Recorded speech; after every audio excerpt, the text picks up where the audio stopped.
Time.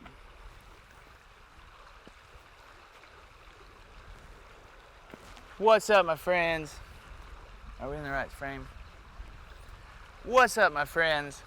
So I was at the Devil's River 2 days ago talking to the property manager out there, and he told me they found a body that had washed up in the river, which isn't common in that area because it's about 40 miles north of the Rio Grande.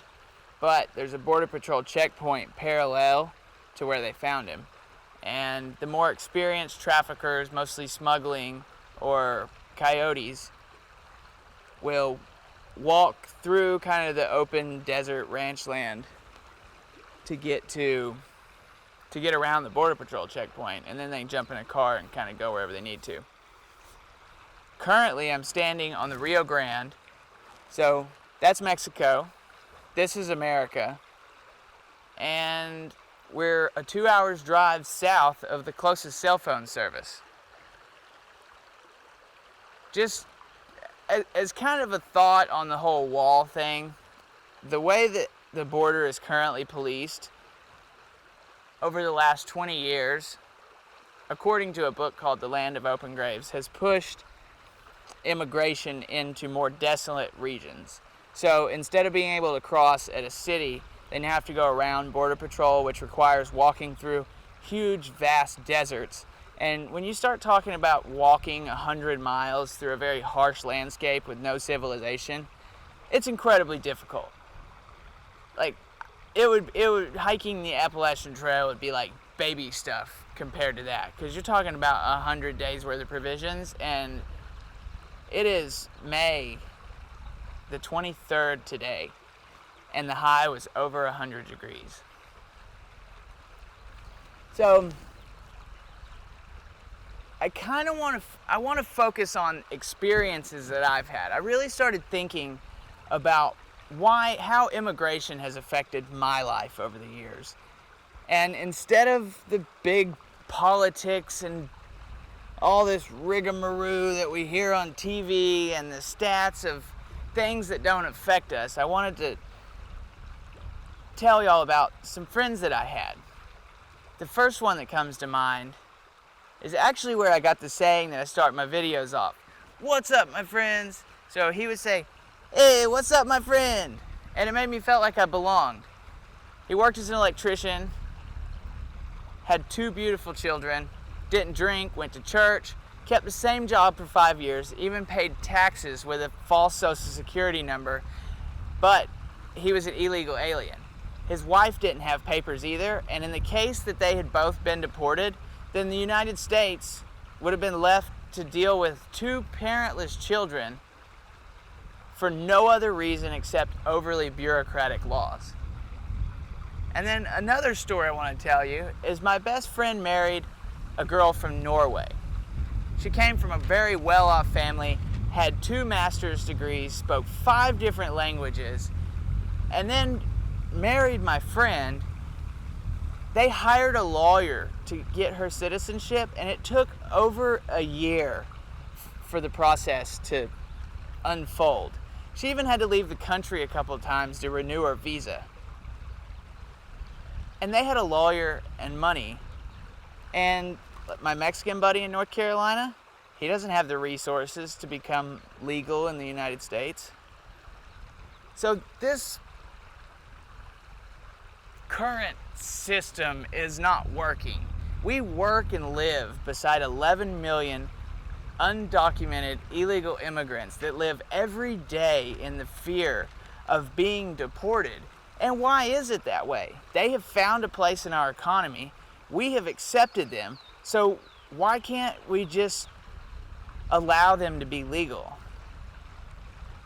After spending several months on the Rio Grande filming, I can tell you that the problem is not on this tiny little thin line called, the border that separates Mexico from the United States. It lies at the source. Why are these people leaving their families behind, risking death in order to come to the United States and make a living wage? I can tell you, building a wall, all it's going to stop is wildlife from getting to their water source. And it's going to be one more reason that the nice guy is going to finish last. Stopping immigration by focusing on the border is kind of like trying to stop a bullet after it's been fired from a gun.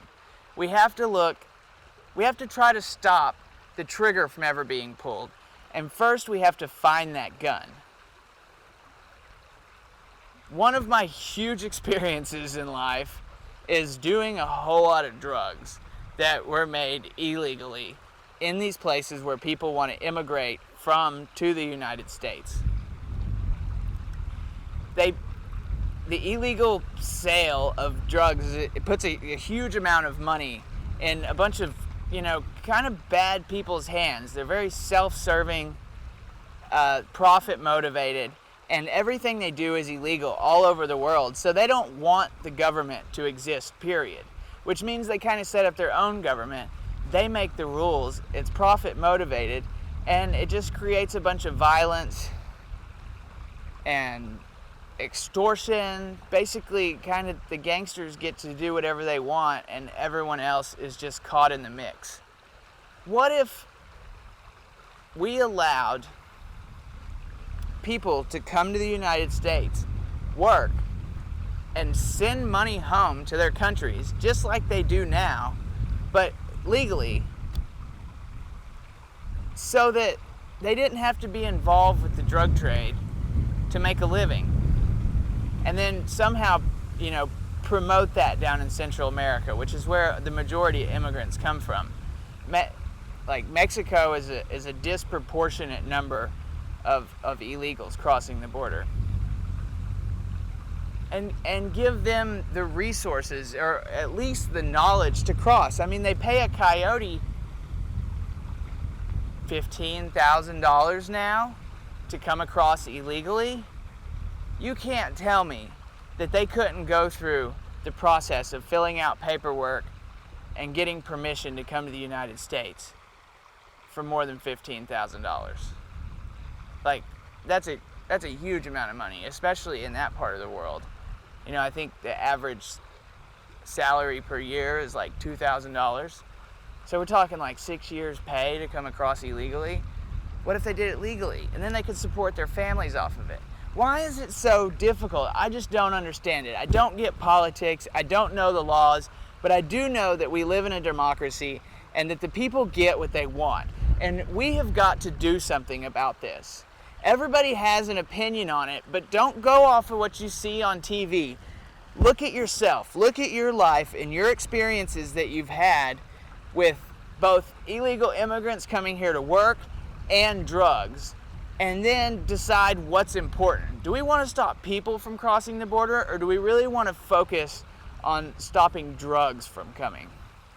It's a matter of an allocation of resources, and I can tell you for a fact that the answer to the drug problem is not even on the supply side. It's on the demand side.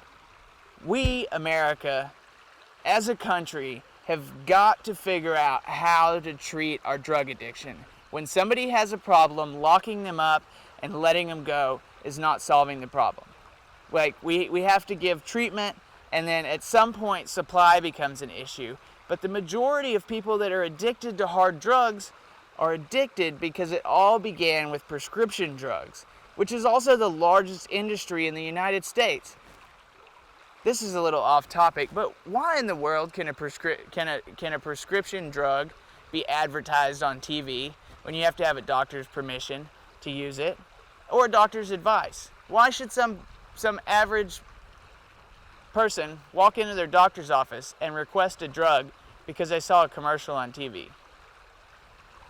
That's an American thing, and it's bigger than oil. It just doesn't make any sense to me. Drugs are big, and we've got to deal with them. If we figure out how to solve our drug problem, that would be a huge step in the right direction to taking care of our immigration problem. And the immigration problem, I don't know if people coming and working here is really a problem. It exists now. The only reason we think it's a problem is because we're told to think it's a problem. If you really forget about what other people told you, do you mind if anybody works here? Have you ever lost your job to an illegal? I mean, I haven't, and I worked in a lot of different construction jobs. Yeah, they work cheap and they're stable and they show up every day. But we have a place for them. You know, this is the land of opportunity. We're a country of immigrants, and immigration's not going to stop. So we just need to figure out how to make it all flow together. I don't know if this made any sense to you guys, but it's something that I'm feeling kind of passionate about, and I've been hanging out down here for a long time, and there's got to be a solution to this problem. A bunch of dudes driving around in cars and flying helicopters looking for homeboy hiding in a bush is kind of ridiculous. It's not kind of ridiculous, it's really ridiculous. And if they could come over legally to work, and you actually caught somebody on the border, then you'd know, like crossing illegally, then you'd know they were up to no good, and you know, punishment could be enacted because we wouldn't have such an overwhelming amount of people to deal with. Anyways, I have got to shut up. Thank you so much for watching. I love you guys, and I will see y'all very soon. Hey, I've got a favor to ask. If you made it to this part, thank you. You watched the whole video. Wow. And I'm struggling putting the effort it takes into shooting a vlog every day, and I want to figure out what y'all enjoy watching, because obviously the vlogs aren't it. My subscribers are increasing, but my views aren't, and the numbers don't lie. So if you got some advice, please share it with me, and if you did watch this one, thank you. Okay, this is the end. Peace.